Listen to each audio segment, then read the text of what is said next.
So I think we are on. Hello everyone. I hope you're all keeping well and staying safe. So I'm back here with another video, and today I would like to carry on reading for you from my book Mystic Butterfly, A Guide to Your True Self.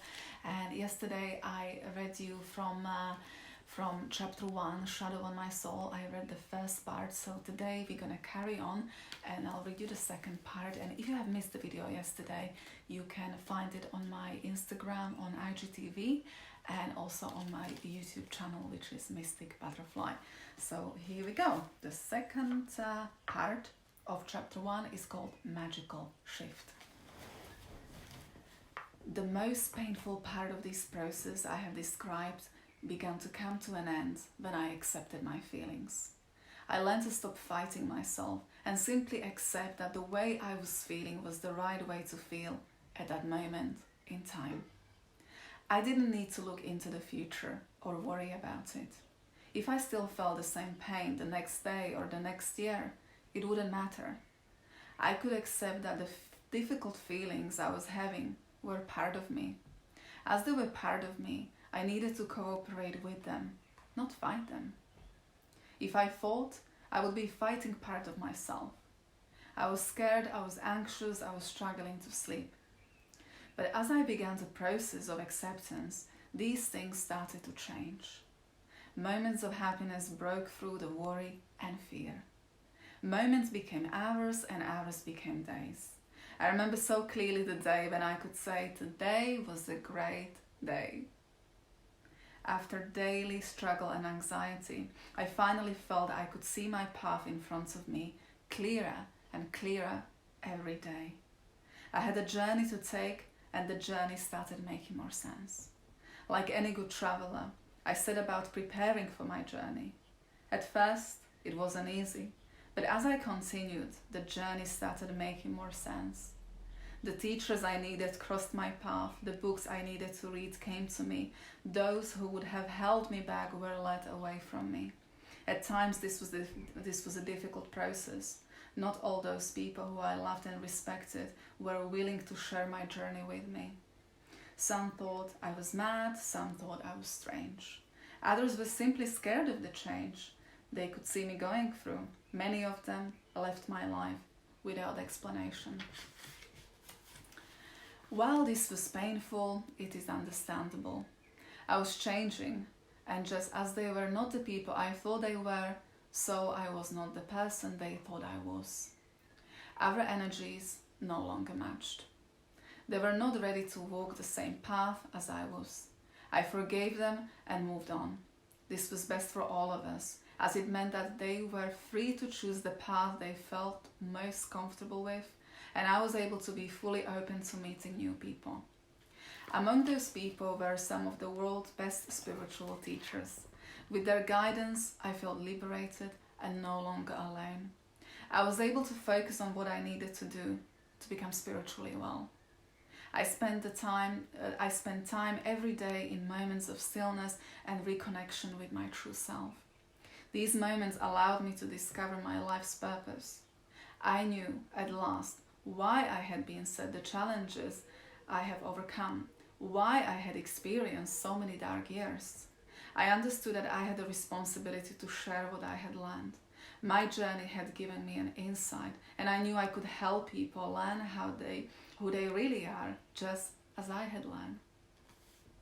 I also knew that if enough people came to the same realization that I had, then there would be a seismic shift in our collective consciousness. When I began to tell people that I felt that I had to share my knowledge and use it to create change, I was initially laughed at, albeit kindly. But I've never wavered. I believe strongly that this is what I'm here to do. Later, many of them became supportive and started believing me, because by then, I've learned to fully believe in myself.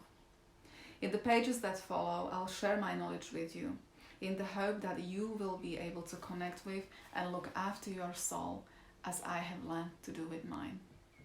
Perhaps you are here because you have already spent some time searching for a more spiritual path or a different kind of connection. Or perhaps you have never thought much about these concepts before, but something has prompted you to come here. You are in the right place. Read on and you'll begin to relate to the idea of how to uncover your own truth, communicate with your soul, and perhaps even discover your unique purpose. Your soul is half of you. It deserves half your attention, half your time. By giving it that attention, you can move away from and heal your past problems and enjoy a future full of self-expression and free of false agendas. There is much to tell you still, much more to the brief story that I have just told you about my life. Throughout this book, you'll be able to read parts of it. But most importantly, I want the rest of the book to be about you, not me. My full story is for another book. In the meantime, I have told it in this poem. And the poem is called The Shadow on My Soul. Darkness took over my life. It had been a painful and frustrating ride. Living with a shadow on my soul, unaware of what was wrong and how to get out of it at all. Suffering every single day and night, waking up, hoping it would have disappeared overnight. This was far away from the truth. I had to go through this painful hurt. My soul disconnected from my living body. I felt lost, disorientated, exhausted, and uncertain whether I would wake up in the morning. Life was a challenge every single day, painful to get through. I had a feeling it was the end in many ways. Numbed emotions, not feeling at all. When darkness took over my life, I didn't know what to do, where to turn, how to get home. Turning to an even more darker side, my wounds were bleeding more and more, unable to stop the darkness from pulling me away from my soul. Detached and falling into even darker hole, I had lost the connection to my mind, body, and soul. I knew that something needed to change. I had to find some rescue, liberation, and survive this burden in some way. Not being able to recognize any kind of light was keeping me stuck to looking behind. But one day, I realized acceptance meant letting go. If I have to feel like this for the rest of my life, so be it. And I'll go with the flow. A sense of liberation lightly touched my body and soul. And although the wounds were still bleeding, I felt so much heaviness leaving me and my soul. This time, it wasn't me who was falling into a darker hole, but it was the darkness leaving me. And life gave me another chance to grow. Grow as a human, a soul, and a teacher to teach and share the light. My wounds were still bleeding, but life began unfolding in magical ways and was much more bright. I am so grateful for tasting the darkness for more than a while.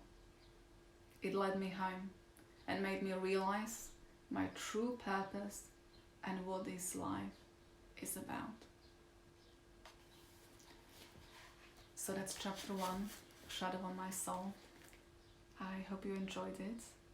I'll continue to do these little readings for you if you would like me to.